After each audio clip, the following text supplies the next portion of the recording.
Hello student, कैसे हैं आप लोग? एकदम मस्त ना। चलिए, आज हम लोग करेंगे फिजिक्स क्लास 12 का अल्टरनेटिंग करंट का लेक्चर 13वां होगा, ठीक है, 13 होगा। और आज के इस लेक्चर में हम लोग बात करेंगे power of LCR series circuit, ठीक है। तो हम लोग बहुत दूर तक अल्टरनेटिंग करंट में पहुंच चुके हैं। तो चलिए, आज बहुत ही इंपॉर्टेंट टॉपिक होगा power of LCR series circuit. तो कॉपी पेन निकाल के बैठ जाइए और नोट्स बनाना शुरू कीजिए। तो चलिए स्टार्ट करते हैं क्लास को। सबसे पहले हेडिंग डाल लेते हैं, एक नन्हा सा मुन्ना सा छोटा सा हेडिंग, जिसका नाम है, दिख रहा होगा, ठीक है, power of LCR series circuit, ठीक है। मतलब LCR सीरीज सर्किट का पावर निकालेंगे, ठीक है, ठीक है। तो power of LCR series circuit, इस सर्किट के बारे में एक बार और हम लोगों ने पढ़ रखा है, ठीक है। इस सर्किट को डील करने के लिए हम लोग दो केस को लिए थे, वो हम पहला वाला केस का बात करेंगे। तो करके दिखाते हैं आपको केस 1 क्या है, ठीक है। तो सबसे पहले LCR सीरीज सर्किट का हम डायग्राम बनाते। देखिए, सबसे पहले एक L लेंगे, ये रहा L। उसके बाद हम लोग C लेंगे, ये रहा C। और उसके बाद हम लोग R लेंगे, तो ये रहा R, LCR, ठीक है। मतलब ये हो गया इंडक्टेंस, ये कैपेसिटर और ये रेसिस्टर। यानी एक ऐसा इलेक्ट्रिकल सर्किट हमने बनाया जिसमें L भी है, C भी है और R भी है। L माना हो गया इंडक्टेंस, इंडक्टर बोलिए इसको, ठीक है, कैपेसिटर और रेसिस्टर, ठीक है, तीनों चीज। और तीनों कैसे है कॉम्बाइन किया हुआ, तीनों कॉम्बिनेशन है, तीनों का सीरीज में, ठीक है, तीनों सीरीज में है एक साथ, तो इसीलिए इसको बोलते हैं। और इसको अगर हम AC सोर्स से जोड़ दें, AC सोर्स से कनेक्ट कर दें, मान लीजिए हम यहाँ पे इसको AC सोर्स दे रहे हैं, ठीक है, AC। तो AC से जब हम इस तीनों को कनेक्ट कर देंगे तो इस तरह का जो हमारा सर्किट बन के तैयार हुआ, इसी सर्किट का नाम है LCR सीरीज सर्किट, ठीक है। तो आज हम लोग इस सर्किट का पावर निकालेंगे, ठीक है। तो पावर जो निकालेंगे, तो इसमें हम लोग क्या किए थे कि मान लीजिए कि इस AC सोर्स से हम करंट भेजते हैं I। मान लीजिए इस AC सोर्स से कितना करंट हम भेज रहे हैं, तो इस AC सोर्स से करंट हम भेज रहे हैं I। और अल्टरनेटिंग करंट का जो इक्वेशन होता है वो होता है I बराबर I0 साइन ओमेगा टी।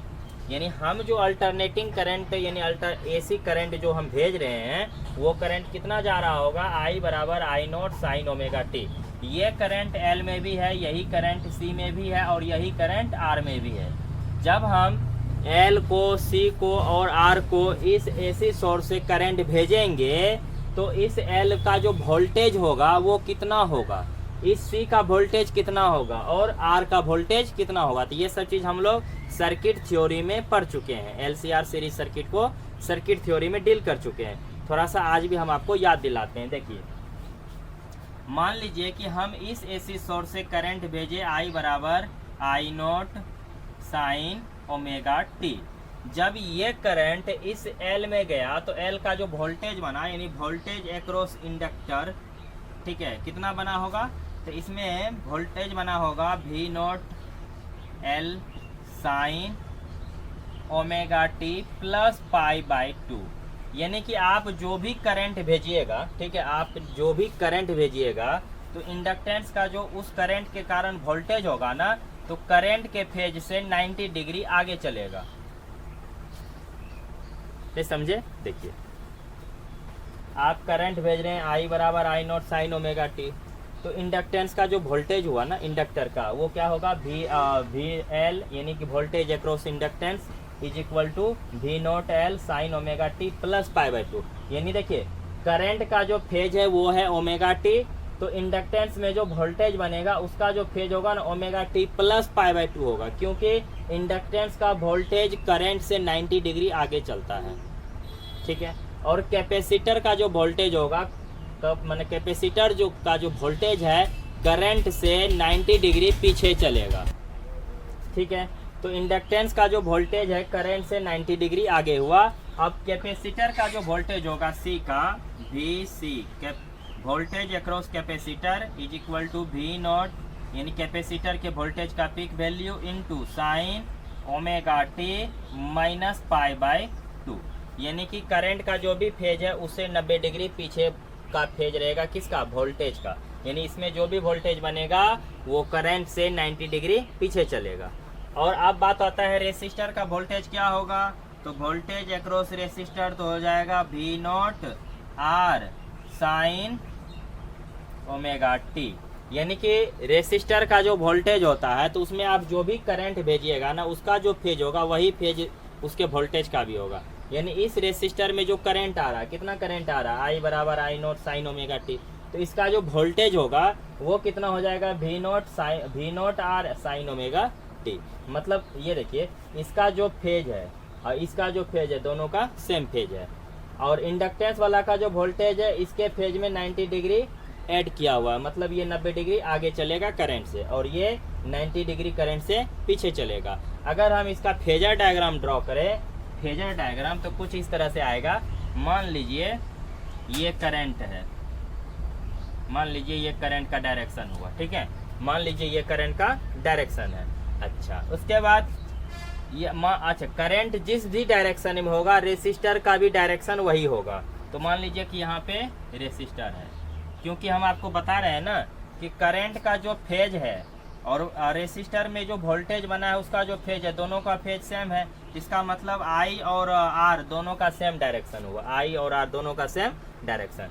अब इंडक्टेंस जो है एल जो है, एल में क्या है कि ओमेगा टी में पाई बाय मतलब प्लस पाई बाय 2 जोड़ा हुआ है, यानी कि इंडक्टेंस का जो भी वोल्टेज है वो करंट से 90 डिग्री आगे है। मतलब अगर करंट यहाँ पे है तो इंडक्टेंस का जो वोल्टेज होगा वो 90 डिग्री आगे होगा, यानी कि यहाँ होगा।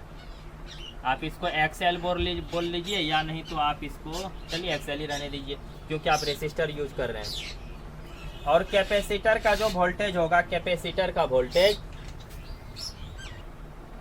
ठीक है, तो इंडक्टेंस का जो वोल्टेज है करंट से 90 डिग्री आगे हुआ। अब कैपेसिटर का जो वोल्टेज है, कैपेसिटर का वोल्टेज करंट से 90 डिग्री पीछे, यानी कि करंट ये रहा तो इसके 90 डिग्री पीछे, तो यहाँ पे रहेगा आपको कैपेसिटर का वोल्टेज, ठीक है। अब यहाँ पे हम लोग 2 केसेस पढ़े थे। केस 1 में हम लोग पढ़े थे, केस 1 में पढ़े थे कि XL जो है ना XC से बड़ा है, ठीक है, ठीक है। तो केस 1 में हम लोग क्या पढ़े थे कि XL का वैल्यू XC से ज़्यादा है, XL बड़ा है XC से। तो जब XL XC से बड़ा है तो नेट वोल्ट कहाँ जाएगा, तो इसका देखिए जब XL XC से जब बड़ा होगा तो डायग्राम कुछ इस तरह से होगा। ये रहा रेसिस्टेंस और ये आ जाएगा ऊपर में, देखिए ये बड़ा है, XL बड़ा है XC छोटा है। जैसे मान लीजिए अगर XL 10 है और XC 5 है तो नेट किधर हुआ, तो 10 में से 5 घटेगा तो 5 बचेगा, लेकिन 5 बचेगा किधर, तो 5 बचेगा जिधर ज़्यादा है उधर। तो यानी कि नेट वोल्ट जो है ना, देखिए ये हो गया R और ये हो जाएगा हमारा XL माइनस XC और नेट वोल्ट आ जाएगा यहाँ पे। नहीं समझे, अगर XL अगर XL XC से बड़ा हो तब उस कंडीशन में क्या होता है कि नेट वोल्ट जो होगा XC और XL के कारण कहाँ जाएगा, ऊपर। तो ये रहा XL माइनस XC का लाइन और ये हो गया रेसिस्टर का। इन दोनों के कारण जो रिजल्टेंट वोल्टेज होगा वो कहाँ रहेगा, दोनों के बीच में। जैसे वेक्टर में करते हैं, एक वेक्टर इधर है इस डायरेक्शन में है, एक वेक्टर मान लीजिए इस डायरेक्शन में है B, ठीक है, एक वेक्टर A है और एक वेक्टर मान लीजिए B है, तो दोनों का रिजल्टेंट कहाँ रहता है, बीच में। तो ये रहा रिजल्टेंट। तो वैसे ही यहाँ पर हो गया कि अगर मान लीजिए XC XL से बड़ा है तो नीचे आएगा नेट वोल्ट, अगर XL XC से बड़ा है तो नेट वोल्ट ऊपर जाएगा, ठीक है। तो नेट वोल्ट ऊपर गया, ये रहा रेसिस्टर का वोल्टेज और ये रहा XL माइनस XC का वोल्टेज, तो नेट वोल्ट आ गया दोनों के बीच में, तो ये रहा नेट वोल्ट। अगर मान लीजिए अगर दूसरा केस का बात करें तो इसमें हम माने थे कि XC ही बड़ा है XL से। तो जब XC XL से बड़ा है तो नीचे वाला जब बड़ा है ऊपर वाला छोटा है तो नेट वोल्ट ही दोनों के कारण नीचे आएगा, तो यहाँ रहेगा XC माइनस XL और रेसिस्टर का वोल्टेज इसी डायरेक्शन में रहेगा। तो इन दोनों के कारण नेट वोल्ट कहाँ आएगा, यहाँ पे। हम लोग पहले जो है ना केस 1 का बात करेंगे, ठीक है। हम लोग क्या बात करेंगे पहले, केस 1 का, मतलब XL जो है ना XC से बड़ा है, तब नेट वोल्ट कहाँ रहेगा, यहाँ पे। और यहाँ पे अभी भी देखिए, अभी भी जो वोल्टेज है ना, ये देखिए यहाँ पे करंट है, करंट किस डायरेक्शन में है, रेसिस्टेंस के ही डायरेक्शन में। तो ये रहा करंट, यानी कि जो करंट का डायरेक्शन है वही रेसिस्टर का डायरेक्शन है, लेकिन XL और XC के कारण जो नेट वोल्ट हुआ है वो कहाँ पे है, तो वो हो गया net volt XL minus XC का, ये ठीक है। और XL माइनस XC का नेट वोल्ट और रेसिस्टर का वोल्टेज दोनों का जो रिजल्टेंट है वो बीच में है, यानी कि कुल मिला के देखिए तो अभी भी जो वोल्टेज बना है, अभी भी जो EMF बना है, करंट से फाई एंगल आगे ही है। पहले यहाँ तक आप इसको नोट कीजिए, ठीक है।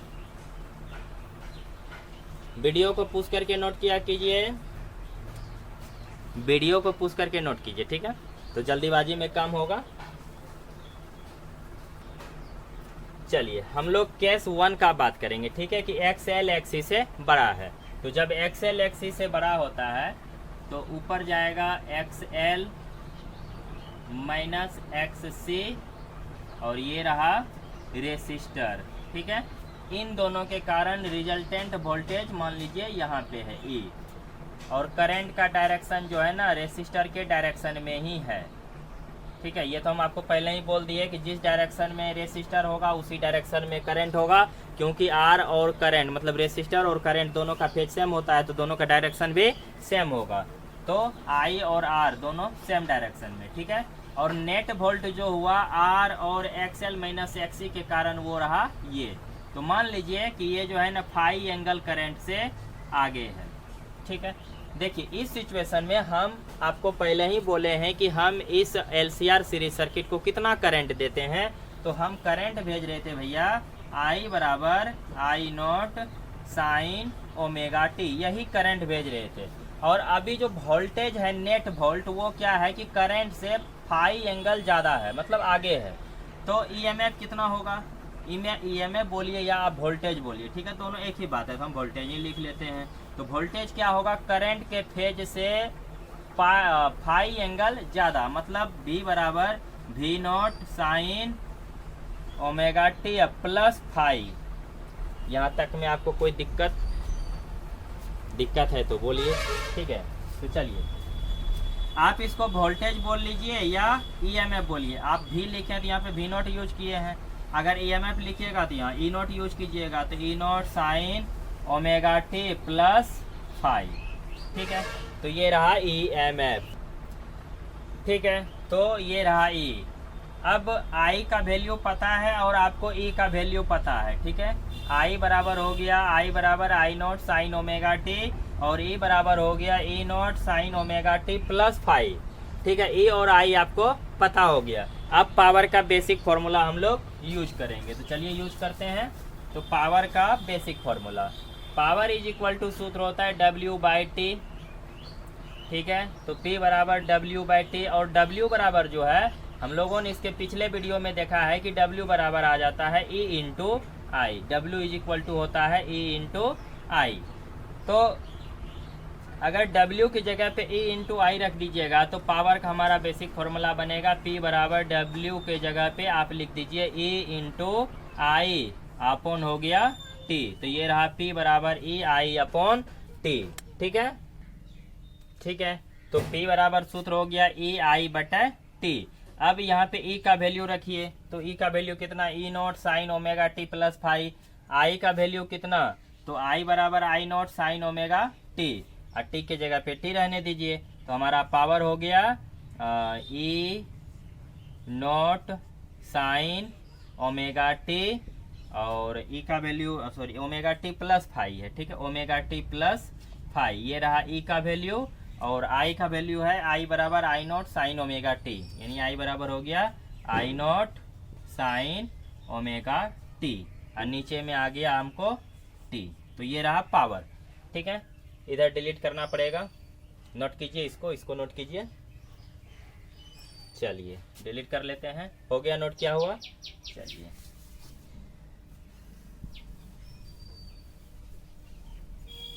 चलिए इसको भी डिलीट कर लेते हैं। अब जो पावर आया है हमारा, पावर है P बराबर E naught sine omega T plus five into I naught sine omega T बटा टी। अब हमको जो पावर निकालना है ना, अल्टरनेटिंग करंट के एक फुल सर्कल में निकालना है, तो हमको क्या करना पड़ेगा, तो फुल सर्कल में निकालने के लिए क्या करेंगे, इसको हम इंटीग्रेट करेंगे 0 से लेकर के t समय तक। किसके रिस्पेक्ट में, तो टाइम के रिस्पेक्ट में, ठीक है। यानी फुल सर्कल हो गया 0 से t समय तक। जब आप इंटीग्रेट कीजिएगा ना, तो इसका मतलब ये हो जाता है कि फुल सर्कल में पावर, तो पावर क्या हो जाएगा, तो पावर हो जाएगा इसमें से देखिए कि जो कांस्टेंट रहेगा, जैसे ई नॉट आई नॉट कांस्टेंट रहेगा, इसको बाहर कर लीजिए, ठीक है। और इस टी का जब इंटीग्रेशन कीजिएगा और लिमिट जब पुट कीजिएगा ना, तो टी के जगह पर तो ये बड़का टी बन जाएगा, तो इसको भी बाहर कर लीजिए। तो अंदर में फाइनली क्या बचा हमको, तो इंटीग्रेशन 0 से टी तक अंदर में बचा आपको साइन ओमेगा टी, आगे लिख दीजिए sign omega T into sine omega T plus five, sign omega T plus five, ठीक है, इंटू डी टी, ठीक है, यही बचा।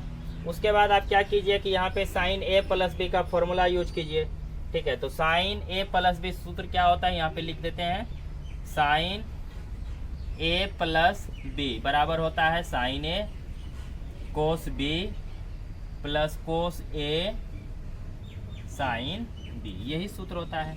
साइन ए प्लस बी बराबर साइन ए कोस बी प्लस कोस ए साइन बी, ठीक है। इसी सूत्र का हम लोग अभी यूज करेंगे। तो देखिए यहाँ पे आपको पावर हो जाएगा P बराबर ई नॉट आई नॉट बटा टी, और 0 से लेके टी तक इंटीग्रेशन साइन ओमेगा टी को रहने दीजिए।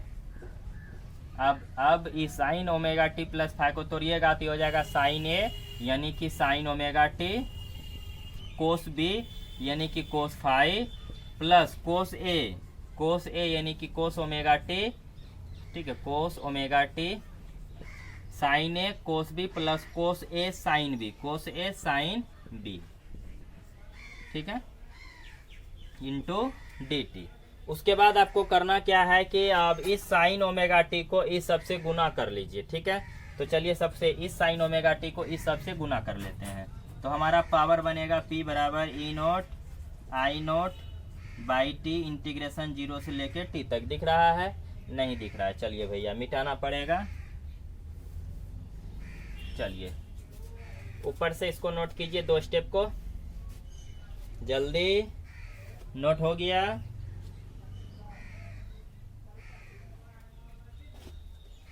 नोट कर लिए। अब देखिए पावर जो है ना, पावर बराबर हो जाएंगे, पावर बराबर हो जाएंगे आपको, ठीक है, पावर इज इक्वल टू हो जाएंगे E naught I naught upon T, E naught I naught upon T, integration में 0 से लेके टी तक इंटीग्रेशन। देखिए साइन ओमेगा टी का साइन ओमेगा टी के साथ गुना, तो sine square omega T, sine square omega T, फिर कोस फाइव इंटू में है तो इंटू कोस फाइव, फिर प्लस, ये बीच में प्लस है, sine omega T into cos omega T, sine omega T into cos omega T into sine five, into sine five, ठीक है। इतना हुआ गुना करके, ये रहा डी टी, यानी इस साइन ओमेगा टी का इस सब के साथ हमने गुना कर लिया, ठीक है। अब इसको डिलीट कर देते हैं, इसको डिलीट कर लिए तो पावर हमारा हो जाएगा, power is equal to E naught I naught बटा टी। अब यहाँ पे देखिए कि प्लस में 2 टर्म हो गया, प्लस में एक इधर एक इधर, तो दोनों को अलग अलग इंटीग्रेट करेंगे 0 से लेके टी तक, साइन स्क्वायर ओमेगा टी कोस फाइव, इसका इंटीग्रेशन टी के रिस्पेक्ट में, प्लस 0 से लेके टी तक sign omega T into cos omega T into sine five, ठीक है, sine omega T into cos omega T into sine five, ठीक है, वो भी टाइम के रिस्पेक्ट में, ठीक है। यहाँ तक कोई दिक्कत नहीं है। चलिए अब आगे का बात करते हैं। तो आगे देखिए क्या होगा कि E naught I naught by T रहने दीजिए, टी बराबर E naught I naught by T रहने दीजिए, साइन स्क्वायर ओमेगा टी का जो इंटीग्रेशन होगा ना वो 0 से t समय तक में t/2 होता है। ठीक है, हमारे पिछले लेक्चर में इसको हम कई बार डिस्कस कर चुके हैं, तो हम यहाँ पे डायरेक्ट इसका वैल्यू पुट करेंगे। अदरवाइज आपको अगर आप निकालिएगा तो निकाल सकते हैं, क्योंकि बहुत ही लंबा प्रोसेस होगा, तो हम छोटा कर रहे हैं इसको। यानी कि साइन स्क्वायर ओमेगा टी का इंटीग्रेशन जो है ना 0 से t तक में आ जाता है t/2। ठीक है, t/2। एक कोस फाई रहेगा, कोस फाई तो कांस्टेंट है। ठीक है, कोस फाई कांस्टेंट होता है, कोस फाई जो है ना कांस्टेंट नंबर होगा, इसीलिए इसका इंटीग्रेशन नहीं होगा। तो इतना आ गया आपको, तो ये रहा आपको t/2 कोस फाई, सिर्फ इतना ठोका वैल्यू। अब आइए इस साइड में यहाँ पे देखिए साइन फाई कांस्टेंट है, तो साइन फाई का इंटीग्रेशन नहीं होगा। ठीक है, इंटीग्रेशन किसका होगा 0 से t तक, तो इंटीग्रेशन होगा sign omega T into cos omega T का, साइन। ठीक है, तो इंटीग्रेशन सिर्फ होगा sign omega T into cos omega T का टी के रिस्पेक्ट में। ठीक है, चलिए अब यहाँ पे देखिए, इसको क्या कीजिए, इसको 2 साइन ए इंटू कोस ए में बदल दीजिए। यानी 2 साइन ए इंटू कोस ए बराबर होता है सूत्र साइन 2a, ये सूत्र होता है। ठीक है, यहाँ पे यही सूत्र हम लोग यूज करेंगे। ठीक है, तो यहाँ पे हम लोग यहाँ पे ये फॉर्मूला यूज करेंगे, 2 साइन ए इंटू कोस ए बराबर होता है साइन 2a। तो यहाँ पे देखिए 2 है नहीं, तो इसको 2 से गुना कर दीजिए और साथ ही 2 से भाग लगा दीजिए। अब ये बन गया ऊपर में 2 साइन ए इंटू कोस ए। तो नेक्स्ट हमारा स्टेप होगा p बराबर, ठीक है, p बराबर E0 I0 बटा t। ठीक है, अंदर में t/2 cos phi, t/2 cos phi plus ये साइन फाई है, ये 2 बाहर निकाल लीजिए, तो ये हो जाएगा साइन 5/2। अंदर में इंटीग्रेशन हो जाएगा, तो यहाँ पे 2 साइन ए इंटू कोस ए में आ गया ना, तो इसको हम लोग लिख सकते हैं इंटीग्रेशन 0 से लेके t तक, किसका, साइन 2 ओमेगा टी का t के रिस्पेक्ट में। ठीक है, ये ब्रैकेट बंद। चलिए इसको नोट कीजिए, इस सबको नोट कीजिए, डिलीट करना है, वीडियो को पुश करके नोट कीजिए। ठीक है, अब उसके बाद करना है कि पावर जो हमारा हुआ, पावर इज इक्वल टू हो गया E0 I0 by T, E0 I0 by t और t/2 cos phi, t/2 cos phi plus sine 5/2, sine 5/2। अच्छा, साइन 2 ओमेगा टी, देखिए साइन थीटा का इंटीग्रेशन होता है कोस थीटा। ठीक है, तो साइन थीटा है ना, इंटीग्रेशन हो जाएगा इसका कोस थीटा, यानी कि कोस 2 ओमेगा टी, अपॉन में आ जाएगा 2 ओमेगा। लिमिट रख दीजिए 0 से लेकर के t तक। ठीक है, तो ये लिमिट है 0 से t तक, ये हो गया 0 से t तक लिमिट रख दिए।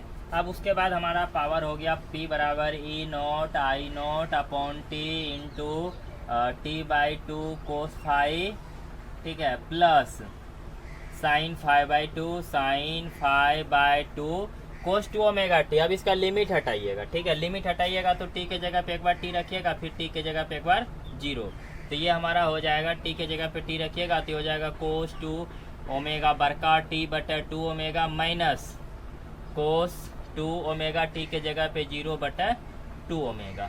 ठीक है, इसको डिलीट करना है।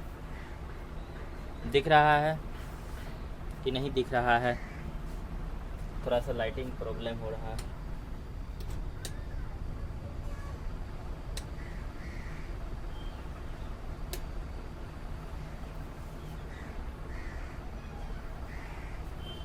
ठीक है, हो गया। चलिए अब यहाँ पे देखिए ये कोस 0 हो गया। ठीक है, कोस 2 ओमेगा इंटू 0, तो कोस 0 का वैल्यू 1 होगा। तो ये हमारा नेक्स्ट स्टेप हो गया, p बराबर E0 I0 by T, t/2 cos 5 plus sine 5/2 into, यहाँ पे देखिए कि ये कोस 2 ओमेगा टी है। ठीक है, तो ये हो गया कोस 2 omega T by 2 omega minus 1। चलिए इसको डिलीट करना है, ये पहले से लिखा हुआ था, इसको डिलीट कर लेते हैं। ठीक है, अब हमारा अगला स्टेप होगा, p बराबर E0 I0 by T, t/2 cos 5 plus sine 5/2 into, देखिए कोस 2 ओमेगा टी है ना, तो ओमेगा के जगह पे 2π/t यूज कीजिए। ठीक है, हम लोग क्या कर रहे हैं ना कि ओमेगा के जगह पे 2π/t यूज कर रहे हैं। ठीक है, ओमेगा के जगह पे, तो यहाँ पे ओमेगा है, ये हो जाएगा कोस 2 ओमेगा की जगह पे 2π/t। ठीक है, इंटू टी बटा 2 ओमेगा -1। ठीक है, इस टी से ये टी मर गया, तो आपको देखिए यहाँ पे बचेगा कोस 4π। ठीक है, कोस 4π इसका वैल्यू होता है 1। ठीक है, कोस 4π एक्चुअली में ऊपर में यहाँ पे बचेगा आपको 1/2 ओमेगा। ठीक है, 1/2 ओमेगा बचेगा, सॉरी मिस हो गया, 1/2 ओमेगा। ठीक है, तो आपको ये 1 हो गया ऊपर में 1/2 ओमेगा, और इधर भी हो गया 1/2 ओमेगा। तो नेक्स्ट हमारा स्टेप होगा P बराबर E0 I0/t, ये हो गया आपको T/2 cos phi plus sine 5/2, और अंदर में हो गया ये ऊपर वाला 1 यानी 1/2 ओमेगा माइनस 1/2 ओमेगा। ठीक है, दिख रहा है नहीं दिख रहा है? ठीक है, तो ये हो गया इतना। अब ऊपर से थोड़ा डिलीट करना पड़ेगा, बोर्ड हमारा छोटा है ना, इसीलिए थोड़ा सा प्रॉब्लम होता है। ठीक है, तो चलिए ऊपर वाला को डिलीट करेंगे, नोट कीजिए वीडियो को पुश करके। चलिए अब अगला स्टेप हमारा पावर का हो जाएगा P बराबर E0 I0/t, E0 I0/t into T/2 cos phi, T/2 cos phi। देखिए ये 1/2 ओमेगा माइनस 1/2 ओमेगा सेम से सेम घटाई 0, तो यहाँ तक में टोटल आपको हो जाएगा 0, बचेगा सिर्फ यही तो, इतना ही बचा। T से T मर गया, तो आपको क्या बचा, पावर इज इक्वल टू बचा P बराबर E0 I0/2 इंटू कोस 5। अब इसी बात को सजा के कैसे लिखा जाता है, देखिए P बराबर इसको लिख सकते हैं E0/√2 गुना I0/√2 इंटू कोस 5। ठीक है, देखिए ये जो इतना ठो वैल्यू है ना E0/√2 और I0/√2, इसको वर्चुअल पावर बोलते हैं, आभासी शक्ति हुआ ये। ठीक है, आभासी शक्ति। और आज जो हम लोग पावर निकाले हैं ना, टोटल पावर, ये जो है ना वास्तविक शक्ति है, यानी कि रियल पावर है, यानी आज हम लोग निकाले हैं रियल पावर। ठीक है, तो रियल पावर जो है ना, real power is equal to होता है वर्चुअल पावर गुना कोस 5। ठीक है, वर्चुअल पावर गुना कोस 5, यानी रियल पावर होता है, रियल पावर बराबर वर्चुअल पावर गुना कोस 5। ये जो वैल्यू है ना, इसी को बोलते हैं वर्चुअल पावर, यानी इसको VP लिखा जाता है, वर्चुअल पावर। VP कितना हो गया, E0/√2 और इंटू I0/√2, ये रहा वर्चुअल पावर। और रियल पावर क्या होता है कि वर्चुअल पावर गुना कोस 5। अब ये जो कोस 5 आया है ना, कोस 5 ये एक कांस्टेंट नंबर होगा। ठीक है, कोस 5। अभी यहाँ पे देखिए कि कोस 5 जो है ना, कोस 5 को पावर फैक्टर बोलते हैं। ठीक है, यानी कि कोस 5 इज कॉल्ड पावर फैक्टर, इसको शक्ति गुणांक भी बोलते हैं हिंदी में। ठीक है, शक्ति गुणांक। ऑब्जेक्टिव में आपको पूछेगा कि वास्तविक शक्ति बराबर होती है किसके, तो आभासी शक्ति गुना शक्ति गुणांक। ठीक है, ये शक्ति गुणांक है। ठीक है, नोट कीजिए यहाँ तक। ठीक है, ऑब्जेक्टिव के लिए ये हुआ हमारा एकदम फॉर्मूला। ठीक है, इसको आप याद कर लीजिएगा, वर्चुअल पावर। ठीक है, या शॉर्ट में अगर इस चीज़ को शॉर्ट में लिखिएगा ना, तो आपको real power RP is equal to real power बराबर हो जाएगा VP into cos 5। Real power बराबर वर्चुअल पावर गुना कोस 5। कोस 5 क्या है, पावर फैक्टर। कोस 5 क्या है, पावर फैक्टर, यानी कि शक्ति गुणांक। चलिए, तो thanks for watching this video. अगर आप हमारे चैनल पे नए हैं तो हमारे चैनल को कृपया करके सब्सक्राइब कर लीजिए, ताकि आप तक हमारा नए वीडियो पहुंचता रहे, और बेल आइकन ज़रूर प्रेस कीजिए ताकि आपको नए वीडियो का नोटिफिकेशंस मिलता रहे। थैंक यू दोस्तों, में शेयर भी कीजिए, अच्छा लगे तो लाइक भी कीजिएगा, और कमेंट्स में बताइएगा कि कैसा रहा ये वीडियो आपका। ठीक है, थैंक यू।